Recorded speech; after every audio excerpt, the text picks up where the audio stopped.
This video will cover question 39 of the Specimen Section 1 PBSAA paper.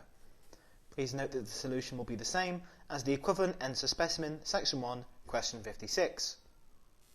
In question 56 we're given this diagram here and we're told that the green line represents oxygen supply, seen here, and we have a red line representing oxygen demand. And we're told that this represents the supply and demand in muscle cells during exercise. So we have our time axis here showing the process of exercise, and we have oxygen supply and demand on the left and right hand sides of our graph. Okay, bearing that in mind, we're asked which of these four statements, A through D, represent what's happening in the muscle cells between 0 and 11 minutes. So we'll just mark that on. We'll have a quick look at our graph before we have a look at our four potential statements. We can see that during this region we have a higher oxygen demand than oxygen supply. We can bear that in mind and look at our four statements. So, option A says that anaerobic respiration only is taking place.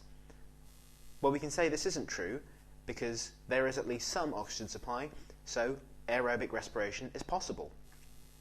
Moving on to B, more oxygen is being supplied than required. Well, we already know this to be false just by simply reading the graph. Oxygen demand is higher than oxygen supply. A good thing to do is double check that our axes on both sides are the same, and they are, in which case we can reliably say that oxygen demand exceeds supply. Moving on to C, aerobic respiration only is taking place. Well, again, having a look at our graph, since oxygen demand is higher than oxygen supply, aerobic respiration only cannot be taking place, since this gap must be met, and that must be met, the energy requirement must be met without the presence of oxygen. Therefore, anaerobic respiration must be taking place to make up for the required energy. Finally, D, both anaerobic and aerobic respiration is taking place, and we know this to be true. As a general rule of thumb, during most muscle actions, anaerobic and aerobic respiration will be taking place to some extent. So you can say our answer is D.